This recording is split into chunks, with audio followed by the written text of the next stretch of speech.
जोबोर समायथारगोन आदा खोनादोंना आदा आदा मा जानला मोनला बेफोरलाय नाङानो रावखौबो इस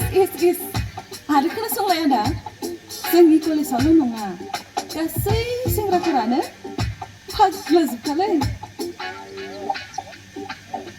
बावबाय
गिबियावनो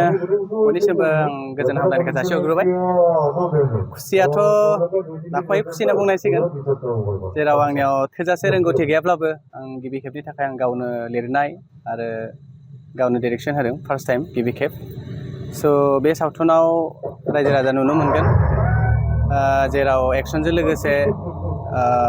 जोंनि ससियेलिस्ट किसुमान मोजां सोलोंनो मोनगोन नुनानै जालाङो जोंनियाव जाबाय थानाय सोलिबाय थानाय बिनि सायाव आरो लोगोसे जोंनि जिउ मानसि जिउआव जिहेतु जोंनि मोनसे गावनि थोजासे थाबाबो जों मोनसे लब होननाय बुस्थु दङ बे लबानो जोंनि गावनि जिउखौ मालाबा खहा खालामो बा माबा मोनसे जों बे लबनि थाखायनो जों बे लबानो जोंखौ मालाबा गोरोन्थि मावहोयो जों बेनि सायाव फिल्मखौ बानायनाय जादों सोर फाव खालामदों गाहाय फाव हिसाबै सिमां सायनारि दं फुजा मोसाहारि टमि नार्जारि अनसुमा आरो मुंदांखा जोंनि रुबुलदा जेसासादा बिथांमोना दं आरो प्रेक्टिकेल थाख्लाय बिथांमोना दं आरो गोबां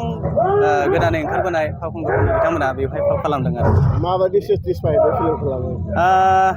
सेटिसफाइखौथ' आङो बुंथ'नो हाला मानोखि जाया आं जेरैबायदि साननानै जेरैबायदि लिरदोंमोन जेरैबायदि सेबखांगोन सानदोंमोन आं बिदि सेबखांहोनो हायासै आरो आंनाव थोजासे रोंगौथिबो गैखाया आं बुंखालांदों आगोलावनो स' बे सावथुनाव आङो गोबां बुस्थु सोलोंनो मोनदों स' नेक्स्टआव आङो बेनिख्रुइ साबसिन मोजां दिहुनबावनो हागोन बेखौ मिजिंथियो लोगोसे नैबे सावथुनखौ बयबो रायजो राजाफ्रा आंनि गिबि खेबै बिथोन होनायबाबो रायजो राजा अनसायगोनखौ आङो मिजिंथियो आरो जुदि बे फिल्मखौ रायजो राजाफ्रा दिन्थिनो गोसोब्ला माबायदि फोनांजाब खालामनांगौ नाम्बार होखानाय दङ जेरै आं नाम्बारखौ बुंनो हायो 8811866717 बे नाम्बाराव कल खालामनानै बुकिं खालामनो हागोन आरो नोंथांमोना जुदि देखायनो गोसो दं हागोन आरो दिनैनिफ्राय नोंथांमोना मार्केटआव मोनसिगोन आरो बे फिल्मखौ आं जोबोद गोजोननाय मोनदों जेराव लेंजानाय जोंनि गाहाय आलासि मानगोनां सार गुरु पंकज लाहारि सार बिथां लोगोसे फैदों जोंनि मेन्डेला आदा आरो फावखुंग्रि महरै हेलिना दैमारि प्रियंका लाहेरि सुदेम सना रामिसारि बिनानाव बिथांमोना फैनानै दिनैनि बे हाबाफारिखौ जोबोद मेहेरगोनां खालामदों आं जोबोद गोजोननाय मोन्दों आरो गोबां रायजोफोरा नोंथांनि फिल्मखौ नायनो फैनाय नुदों मा फोरमायनो बेनो जोबोद आङो गावखौनो लाखिनो सानांसिगोन नैबे बेबायदि जायगायाव आंनि फार्स्ट मुभि फिन साजाखौ दिनै बेयाव देखायनो मोननानै आं जोबोद खुसि मोन्दों आरो रायजो राजाया जोबोद अनसायनाय होदों आंनो आं बेनि थाखायनो जोबोद गोजोननाय मोन्दों नोंथांखौ जोङो गोबां मिउजिक भिडिअ करिय'ग्राफ खालामनाय नुनो मोनो बे बोसोराव मोनबेसे मिउजिक भिडिअ आंथ' बेबायदि हिसाब होनानै बारा गोसोआव गैया गोदान फैनो गोनां दं बेयो उदालगुरि प्रडाक्सन दाबो एक्टर एक्ट्रेसनि थिरांथा जाथ'वाखै फिक्स जाथ'वाखै खिन्थु फैगासिनो दं आरो साननैसोनि उनाव गिबियावनो आं गासै रायजो राजा नोंथांमोनखौ आं खुलुमनायखौ जासिग्रोबाय दिनै आं जोबोर मोजां मोनदों मानो होनबा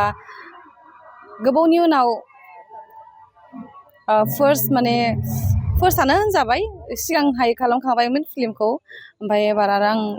बाहागो लादोंमोन आरोना जोंनि बे आर्ट सानजारां एन्टारटेनमेन्टआव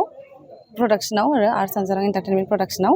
ओमफ्राय दिनै रिलिज होनो मोननानै बहुत मोजां मोनबाय आरो आङो गासै रायजो राजा नोंथांमोनखौ आं जोंनि फिल्मखौ नायनानै अनसायना लागोन बिदि होननानै आसा खालामना थाबाय आरोना। नोंथाङा बेवहाय फाव खालामनानै माबायदि फिल खालामदों आरो नोंथांनि रला मा? आं बेवहाय फाव खालामनानै जोबोद मोजां मोनदों ओमफ्राय आंनि रलानो जाबाय बिनानाव सेकेन्ड एक्ट्रिसआनो आरो आगोलाव मा फिल्माव दंमोन? आवगोलहाय आबिराव दंमोन ओमफ्राय थाइनि मेगनाव दंमोन ओमफ्राय एबार थार्ड मुभि। नैबे समाव रायजो राजाखौ नोंथाङा मा खावलायनो सानो मिडियानि गेजेरजों? मिडियानि गेजेरजों आं बेखौनो खावलायनो सानो नोंथांमोनहा बयबो जेराव जोंनि फिल्मखौ देखायनाय जागोन बेवहाय लोब लोब थांनानै एसे नायनानै हेफाजाब खालामदो बा अनसायनानै लादो बेखौनो आं मिजिंथियो।